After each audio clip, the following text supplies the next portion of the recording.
Now, the Russian President Vladimir Putin is in the midst of a domestic crisis, perhaps the most dangerous one of all. It's a mutiny that Vladimir Putin faces. And it's a mutiny that's led by the members of the Wagner group, those who had gained notoriety in their battles in Bakhmut and Donetsk. And the Wagner mercenary group is now training its guns on the Russian capital, Moscow. Yevgeny Prigozhin, the head of the mercenary group, is mounting what is being called as an armed mutiny against the Russian military leadership. Now, the Wagner chief has pledged to oust the leadership of Russia's defense ministry, particularly the defense minister Sergei Shoigu and also the chief of the general staff, Gerasimov. Now, Prigozhin claims that the Russian military has killed a huge number of Wagner fighters in an airstrike. Now, here's a map depicting the Wagner army's advance towards Moscow. About 12 hours ago, the Wagner troops led by Prigozhin took control of the army headquarters in Rostov-on-Don, a city in southern Russia, nearly about 1,000 kilometers from Moscow. Now, the Wagner chief claims that the group took over Rostov-on-Don without firing a single bullet. The Wagner army has since advanced to the town of Pavlovsk in about 3 hours' time, where videos showed the Wagner troops allegedly shooting down certain Russian helicopters and army planes. The rebel troops then proceeded to the city of Voronezh, where videos showed a full depot on fire.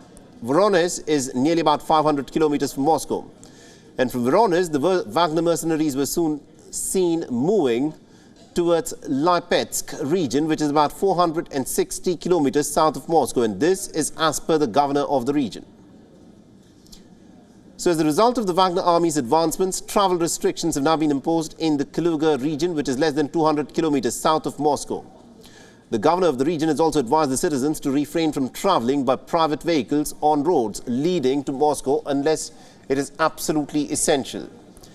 Military roadblocks are also being set up on the outskirts of Moscow, and Moscow's Mayor Sergei Sobyanin has informed people to refrain from traveling around in the city, given the counter-terrorism operation that has been declared.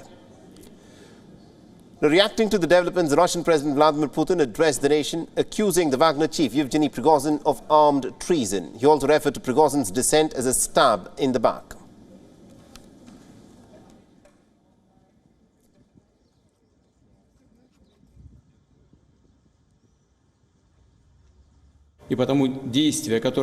Actions that split our unity are apostasy from our people, from our comrades in arms who are now fighting at the front. This is a stab in the back of our country and our people. So this is pretty much the situation that the Russian President Vladimir Putin finds himself in. He's facing an unexpected crisis, and this one, of course, is a domestic one. The very fighters that he'd been banking on and had claimed victories in Bakhmut and Donetsk have now turned against him. So how does Vladimir Putin deal with this mutiny? Our next report gets you the details. From being the hero of Bakhmut 1 month ago to becoming Russia's enemy #1, Yevgeny Prigozhin has fast emerged as the chief protagonist in the Russia-Ukraine conflict. In what's being described as the first major setback for Putin in decades, his own trusted commander of the Wagner group has now turned his barrel on him and carried out a large-scale mutiny. Prigozhin claims he's taken control of the southern city of Rostov-on-Don and is likely to head to Moscow as part of an attempt to oust Russia's military leadership. In a video released on Saturday, Prigozhin is seen sitting with Yunus Bek Yevgurov, the Deputy Russian Federation Defense Minister, and Army Lieutenant General Vladimir Alexeyev in Rostov-on-Don. We came here and we want to get the Chief of Staff and the Russian Defense Minister Shoigu. Until they come here, we will stay here. We will block the city of Rostov and go towards Moscow. For Putin, the timing couldn't have been worse. Just days earlier, Ukraine had launched its counter-offensive that Russia had so far managed to limit in impact. In a televised address just hours after the capture of Rostov-on-Don base, Putin issued a stern warning against the mercenary group. Actions that split our unity are apostasy from our people, from our comrades in arms who are now fighting at the front. This is a stab in the back of our country and our people. So what really happened here and what forced the Wagner chief to take such drastic measures? The Wagner chief claims the mutiny was in response to a Russian army attack on his forces. War experts believe the Wagner chief's frequent outbursts against the Russian elite in Moscow has also found an audience within the Russian army. According to estimates, Russia may have lost a shocking 200,000 plus soldiers since Putin launched the operations in Ukraine. The discontent in the Russian ranks has been widespread, and Prigozhin would be hoping to channelize this discontent as he mounts a challenge against Putin.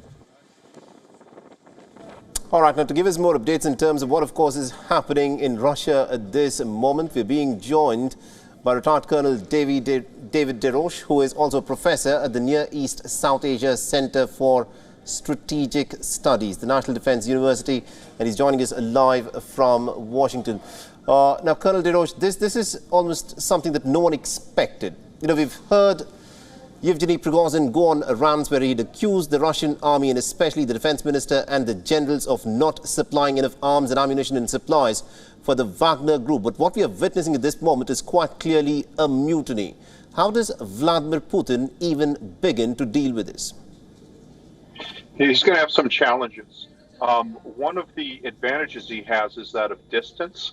You know, Russia is a hyper-centralized state, and really there's only two cities that matter, Moscow and St. Petersburg. So if Prigozhin controls Rostov-on-Don, that's something he can put to the side and deal with when he masses his forces. His focus in the short term will be to prevent Wagner from making its way to Moscow. As your report noted, morale in the Russian forces is uncertain. It remains uncertain if any Russian army or Ministry of the Interior forces will fight seriously against Wagner forces, but as the column moves from Voronezh towards Moscow, air power might be used.